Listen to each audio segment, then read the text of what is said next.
Assalamualaikum warahmatullahi wabarakatuh. Kembali lagi di channel Papa Adung. Tujuan saya adalah untuk memberikan wawasan dan inspirasi, bukan untuk menyinggung, menilai, ataupun menyudutkan siapapun. Saya berharap kisah ini dapat diambil sebagai pelajaran bersama. Sebelum memulai cerita, saya mohon keikhlasannya untuk subscribe, like, comment, and share. Saya doakan semoga Anda diberi rizki yang lancar.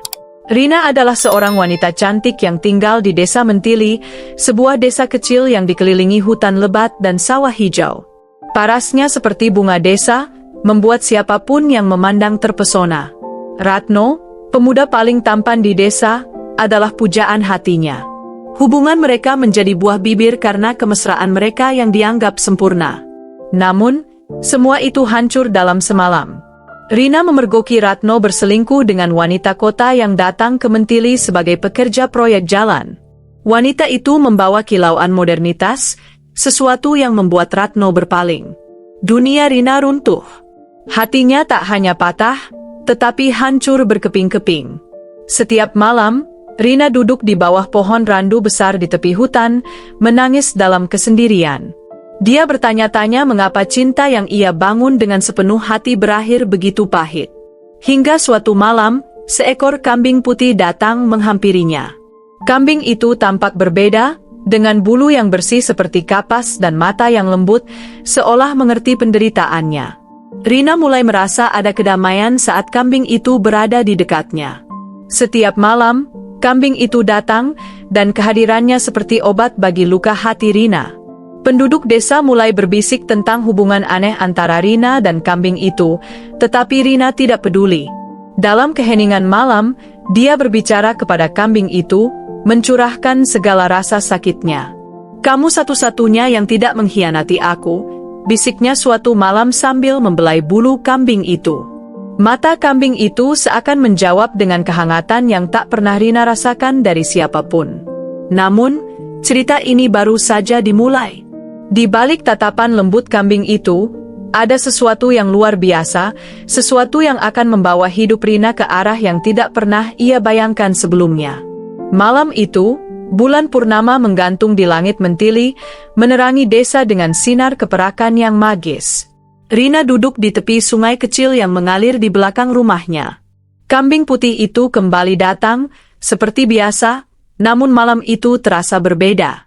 Ada ketenangan yang luar biasa dalam udara, seperti dunia berhenti untuk mereka berdua. Rina, yang awalnya hanya ingin bercanda pada takdir, tiba-tiba berkata, "Kalau aku tidak bisa menemukan cinta sejati, biarlah aku menikah denganmu saja." Kalimat itu keluar dengan tawa getir, tetapi kambing itu menatapnya lekat. Mata kambing itu tampak mengerti, seperti ada jiwa yang tersembunyi di dalamnya. Saat itu juga, angin malam berhembus lebih kencang, dan tiba-tiba muncul suara dari arah hutan. Suara itu lembut namun penuh wibawa, seolah berasal dari dunia lain.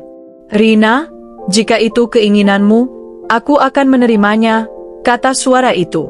Rina terperanjat. Kambing itu berbicara, bukan dengan suara manusia, melainkan melalui pikirannya, seakan-akan kata-kata itu langsung masuk ke jiwanya. Rina menatap kambing itu dengan rasa takut dan penasaran. Namun, alih-alih lari, ia merasa tenang. "Siapa kamu sebenarnya?" tanyanya dengan gemetar. "Aku adalah titisan dari roh penjaga desa ini. Dulu, aku seorang manusia yang dihukum menjadi kambing karena keserakahan dan dosa. Aku hanya akan kembali menjadi manusia jika aku menikahi seseorang yang tulus mencintaiku. Kamu, Rina, adalah orang itu." Rina tidak percaya dengan apa yang didengarnya. Tetapi di saat yang sama, ia merasakan sesuatu yang berbeda. Perasaan yang hangat, seperti kasih sayang, mulai tumbuh.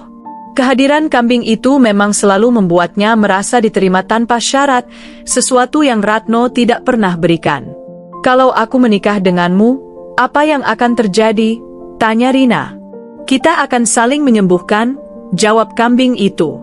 "Kamu dari rasa sakit yang ditinggalkan Ratno, dan aku dari kutukan yang membuatku terpisah dari dunia manusia." Malam itu, Di bawah sinar bulan purnama, Rina membuat keputusan yang akan mengubah hidupnya selamanya. Pagi hari di desa Mentili dimulai dengan berita yang mengejutkan. Rina mengumumkan bahwa ia akan menikah dengan kambing putih yang selalu bersamanya. Penduduk desa tertawa terbahak-bahak, mengira ini hanya lelucon untuk mengalihkan rasa sakit hatinya. Namun, ketika mereka melihat keseriusan di mata Rina, tawa mereka berubah menjadi bisik-bisik ketakutan. Ia pasti sudah gila, gumam seorang tetua desa. Kambing itu bisa saja roh jahat. Namun, Rina tidak peduli. Ia mendekorasi halaman belakang rumahnya menjadi tempat pernikahan sederhana. Hiasan bunga melati digantung di pohon-pohon, dan meja-meja kayu dipenuhi hidangan khas desa. Tetangga yang penasaran mulai datang satu persatu, bukan untuk merayakan, melainkan untuk melihat kegilaan ini dengan mata kepala sendiri. Ketika saatnya tiba, Rina berjalan dengan gaun sederhana, memimpin kambing putih itu menuju altar yang ia buat dari papan kayu. Wajahnya tenang, dan matanya berbinar, seolah ia yakin dengan keputusannya. Penduduk desa hanya bisa menatap dengan kebingungan bercampur rasa takut. Ketika Rina mengucapkan janji sucinya, sebuah keajaiban terjadi. Cahaya keemasan menyelimuti kambing itu, dan perlahan-lahan, bentuk tubuhnya berubah. Dari seekor kambing, muncul seorang pria tampan dengan mata lembut yang sama seperti kambing itu. Ia mengenakan pakaian tradisional kerajaan, seperti raja yang baru saja kembali dari pengasingan. Penduduk desa terkejut, beberapa berlutut, menganggap ini adalah mukjizat. Pria itu memperkenalkan dirinya sebagai Pangeran Arsa, seorang penguasa yang dikutuk menjadi kambing karena keserakahannya di masa lalu. Setelah berubah menjadi manusia, Pangeran Arsa berdiri di hadapan penduduk desa yang masih terpana. Suara Arsa terdengar tenang namun tegas ketika ia mulai menceritakan asal-usulnya. Dulu, aku adalah seorang pangeran dari kerajaan yang jauh di balik pegunungan ini, katanya. Keserakahanku akan kekuasaan membuat para leluhurku murka. Aku dikutuk menjadi seekor kambing hingga aku bisa menemukan cinta sejati, cinta yang tulus tanpa pamrih. Rina telah mematahkan kutukan itu dengan hatinya yang murni. Para penduduk desa berbisik-bisik. Beberapa masih tidak percaya, sementara yang lain menganggap ini sebagai mukjizat. Namun, bagi Rina, semua yang terjadi terasa seperti jawaban dari doanya. Dia tersenyum kecil, masih merasa seperti dalam mimpi. Arsa memandang Rina dengan penuh rasa syukur. Rina, aku akan membalas kebaikanmu dengan memberikan hidupku untuk melindungimu dan desa ini. Bersamamu, aku akan memulai babak baru. Namun, di balik rasa bahagia itu, ada satu pertanyaan yang mengganjal di hati Rina. Arsa, bisiknya ketika mereka berdua duduk di bawah pohon randu besar tempat mereka biasa bertemu, mengapa kamu bisa begitu yakin aku adalah cinta sejatimu? Rina, yang awalnya hanya ingin menghindari rasa sakit dari pengkhianatan, kini dihadapkan pada tugas besar. Ia harus membantu membangun kembali sebuah kerajaan yang hilang. Penduduk desa Mentili, yang mulai percaya pada keajaiban ini, menawarkan diri untuk ikut membantu. Namun, perjalanan mereka tidaklah mudah. Di tengah persiapan, muncul ancaman dari Ratno, mantan kekasih Rina. Ratno, yang cemburu melihat kebahagiaan Rina, bersekutu dengan kekuatan gelap dari hutan untuk merebut kembali hati Rina. Ia membawa pasukan makhluk bayangan yang menyerang desa Mentili. Pertempuran besar terjadi di desa Mentili. Arsa, yang kini memegang tongkat kerajaan miliknya, memimpin penduduk desa melawan pasukan bayangan. Rina tidak tinggal diam, ia menggunakan keberanian dan kecerdasannya untuk melindungi desa dan rakyat yang ia cintai. Dalam puncak pertempuran, Ratno berhadapan langsung dengan Rina dan Arsa. "Kamu milikku, Rina," teriak Ratno dengan mata penuh dendam. Namun, Rina berdiri tegak, tidak gentar. "Kamu sudah kehilangan aku, Ratno, karena kamu tidak pernah tahu bagaimana mencintaiku dengan tulus," jawab Rina. Kata-kata itu menghancurkan Ratno, dan ia pun menyerah dalam bayangannya sendiri, hilang ke dalam kegelapan. Setelah pertempuran selesai, desa Mentili kembali damai. Arsa dan Rina, bersama penduduk desa, mulai membangun kerajaan baru. Mereka hidup bahagia, tidak hanya sebagai pasangan, tetapi juga sebagai pemimpin yang dicintai oleh rakyat mereka. Malam itu, setelah pertempuran usai dan desa Mentilik kembali damai, Rina dan Arsa duduk di bawah pohon randu besar, menikmati angin malam yang membawa kedamaian. Namun, tanpa mereka sadari, bayangan gelap yang ditinggalkan oleh Ratno tidak sepenuhnya hilang. Di sudut desa, seorang pendeta tua yang dikenal memiliki kemampuan gaib mendatangi mereka. Wajahnya penuh keprihatinan. "Pangeran Arsa," katanya dengan suara bergetar, "kutukanmu belum sepenuhnya sirna. Meski kamu telah kembali menjadi manusia, ada harga yang harus dibayar." Arsa terkejut. "Apa maksudmu? Bukankah kutukan itu sudah berakhir?" Pendeta itu mengangguk pelan. "Ya, kamu telah bebas, tetapi hanya sementara. Jika cinta kalian tidak diuji kembali, kutukan itu akan bangkit dengan kekuatan yang lebih besar. Kali ini, tidak hanya kamu, tetapi desa ini dan semua orang yang kamu cintai akan terhisap ke dalam kegelapan." Rina menggenggam tangan Arsa dengan erat. "Apa yang harus kami lakukan untuk mengakhirinya?" Pendeta itu memberi mereka petunjuk. Di puncak Gunung Mantala, ada sebuah cermin ajaib bernama Cermin Jiwa. Cermin itu akan memantulkan kebenaran cinta kalian. Jika cinta kalian benar-benar tulus, kalian akan diberi kekuatan untuk menghancurkan kutukan ini selamanya. Tapi hati-hati, perjalanan ke sana penuh dengan bahaya, dan cermin itu hanya akan menunjukkan kebenaran, tidak peduli seberapa menyakitkan. Rina dan Arsa memulai perjalanan mereka ke Gunung Mantala, ditemani oleh beberapa penduduk desa yang setia. Perjalanan itu melewati hutan lebat, jurang curam, dan lembah berkabut. Di tengah perjalanan, mereka menghadapi tantangan yang tak terduga. Dari kawanan serigala hutan hingga jebakan alam yang hampir merenggut nyawa mereka. Namun, tantangan terbesar bukanlah dari luar, melainkan dari dalam hati mereka sendiri. Di satu malam yang gelap, ketika mereka berhenti untuk beristirahat, Arsa mulai meragukan dirinya. "Rina," katanya sambil menatap api unggun, "apakah kamu benar-benar mencintaiku, atau kamu hanya mencoba melupakan Ratno? Aku takut cinta kita hanyalah pelarian dari masa lalu." Rina terkejut mendengar itu. "Arsa, bagaimana bisa kamu meragukan hatiku? Aku meninggalkan segalanya demi kamu, bahkan menghadapi cemoohan dari penduduk desa." Arsa menghela napas. "Aku hanya manusia, Rina. Rasa takut dan ragu ini adalah bagian dari kutukan yang terus membayangi kita." Malam itu, mereka tidur dengan hati yang penuh kegelisahan. Rasa cinta mereka mulai digoncang oleh keraguan, persis seperti yang dikhawatirkan pendeta tua. Akhirnya, mereka tiba di puncak Gunung Mantala. Di sana, di dalam gua besar yang gelap, terdapat cermin jiwa.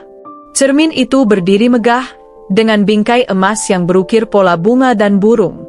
Namun, cermin itu tidak memantulkan gambar mereka saat mereka berdiri di depannya. Sebaliknya, ia mulai memperlihatkan bayangan dari hati mereka masing-masing. Cermin itu menampilkan masa lalu Arsa ketika ia menjadi pangeran yang serakah, mengabaikan rakyatnya demi kekuasaan. Ia melihat wajah-wajah rakyatnya yang menderita, dan rasa bersalahnya menghantam hatinya dengan keras. Sementara itu, cermin menunjukkan Rina kenangan akan Ratno, bukan hanya pengkhianatannya, tetapi juga momen-momen bahagia yang pernah mereka bagi. "Kamu masih mencintainya?" kata Arsa lirih, matanya dipenuhi kekecewaan. Rina memandang cermin itu, terkejut dengan apa yang dilihatnya. Namun, ia menggeleng tegas. "Tidak, Arsa. Itu bukan cinta, itu luka yang belum sembuh. Kamu adalah orang yang menyembuhkan hatiku, yang menerima aku apa adanya. Cermin ini hanya menunjukkan masa lalu, tapi masa lalu bukanlah masa kini." Arsa menatap Rina dalam-dalam. Kata-kata itu menembus keraguannya. Perlahan, cermin itu berubah, menunjukkan mereka berdua berdiri bersama, dengan sinar hangat yang menyelimuti mereka. Suara lembut menggema dari cermin, "Cinta kalian telah teruji. Kutukan itu kini sirna selamanya. Dengan kutukan yang telah hancur, Rina dan Eyarese kembali ke desa Mentili sebagai pahlawan. Mereka membangun kembali kerajaan dengan cinta dan keadilan. Namun, lebih dari itu, mereka menjadi lambang bagaimana cinta sejati tidak hanya menerima keindahan, tetapi juga memaafkan masa lalu dan menghadapi keraguan. Di bawah pohon randu besar, tempat mereka pertama kali bertemu, Rina dan Eyarese menuliskan pesan untuk generasi mendatang. Cinta sejati bukanlah tentang kesempurnaan, melainkan keberanian untuk saling menerima dan memperjuangkan satu sama lain. Meski kutukan telah sirna, Rina dan Eyarese menyadari bahwa kehidupan tidak selalu tentang keajaiban dan kebahagiaan. Ketika kerajaan mereka mulai bangkit, ujian kehidupan nyata datang tanpa peringatan. Kekeringan melanda desa Mentili, memengaruhi hasil panen dan memicu ketegangan di antara penduduk. Sebagai raja dan ratu baru, Eyarese dan Rina harus memimpin dengan bijaksana. Namun, ujian kali ini tidak datang dari kekuatan magis atau makhluk gaib, melainkan dari rasa putus asa rakyat mereka. Beberapa penduduk mulai meragukan kemampuan Eyarese sebagai pemimpin, menganggapnya terlalu lama menjalani kutukan untuk memahami kebutuhan rakyat. Rina, yang selalu menjadi pilar kekuatan bagi Eyarese, berdiri di tengah-tengah kerumunan pada suatu siang yang panas. Ia berbicara dengan suara yang tegas namun penuh kelembutan. "Kita semua tahu bagaimana rasanya kehilangan sesuatu yang berharga," katanya. "Tapi bukankah kita belajar bahwa dari luka yang terdalam, kita bisa menemukan kekuatan yang sejati? Pangeran Eyarese mungkin pernah menjadi kambing, tapi tidakkah kalian melihat? Dia telah berubah karena cinta, dan dia akan memimpin kalian dengan hati yang sama seperti dia mencintaiku." Kata-kata Rina menggugah rakyatnya. Dengan dukungan Rina, Eyarese memimpin dengan bijaksana, mengajukan solusi yang membuat desa kembali makmur. Mereka membangun sistem irigasi, mendirikan pasar yang membuka jalur perdagangan baru, dan memberikan pendidikan kepada anak-anak desa agar mereka bisa menjadi pemimpin di masa depan. Setelah bertahun-tahun memimpin, Rina dan Eyarese menjadi legenda hidup.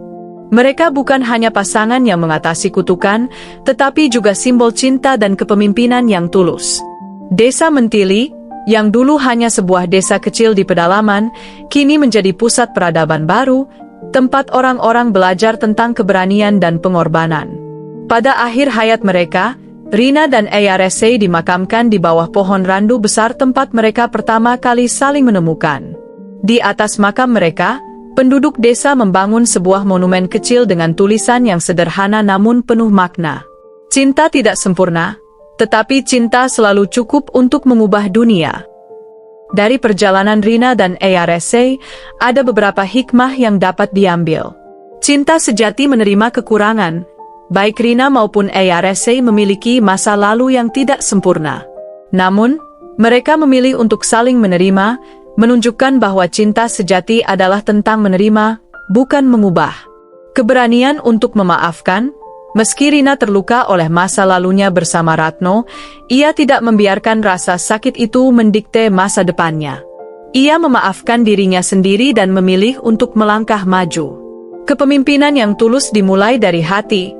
Eyarese membuktikan bahwa seorang pemimpin yang baik bukanlah yang sempurna, tetapi yang mampu belajar dari masa lalu dan mendahulukan kebutuhan rakyatnya.